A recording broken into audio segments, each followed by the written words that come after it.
అక్కినేని నాగేశ్వరరావు గారు నటించిన వరుస విషాదాంత ప్రేమకథా చిత్రాల్లో మూడవ చిత్రం అనార్కలి 1955 ఏప్రిల్ 28న విడుదలయ్యింది. అంజలి పిక్చర్స్ బ్యానర్లో రూపొందిన ఈ చిత్రానికి నిర్మాత ఆదినారాయణరావు, దర్శకుడు వేదాంతం రాఘవయ్య.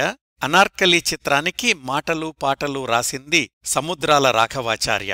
మొఘల్ సామ్రాజ్యాధినేత అక్బర్, ఆయన భార్య జోధాబాయి, సేనాధిపతి రాజా మాన్సింగ్, అక్బర్ కొడుకు సలీం తన దానిమ్మ తోటలో విహరిస్తూ గానం చేస్తున్న నదీరాన్ని మొదటి చూపులోనే ప్రేమిస్తాడు సలీం. అక్బర్ పాదుషా ఆమె గానానికి అభినందించి అనార్కలి అన్న బిరుదిస్తాడు. యుద్ధంలో గాయపడ్డ సలీంకు సేవ చేసి అక్బర్ పాదుషా అభిమానానికి పాత్రురాలై ఆయన కొలువులో స్థానం సంపాదించుకుంటుంది అనార్కలి.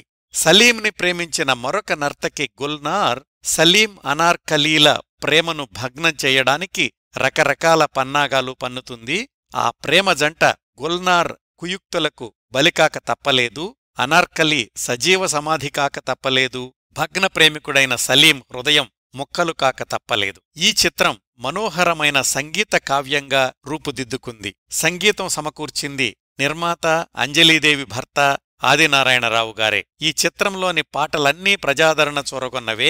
ముఖ్యంగా జీవితమే సఫలము, రాజశేఖరా నీపై మోజుతీరలేదురా పాటలు ఆ రోజుల్లో తెలుగువారిళ్లల్లో నిరంతరం మారుమోగుతుండేవి. ఈ చిత్రంలో టైటిల్ పాత్ర అనార్కలీగా అంజలీదేవి, సలీంగా అక్కినేని నాగేశ్వరరావు, అక్బర్గా ఎస్వి రంగారావు, గుల్నార్గా సురభి బాలసరస్వతి నటించారు.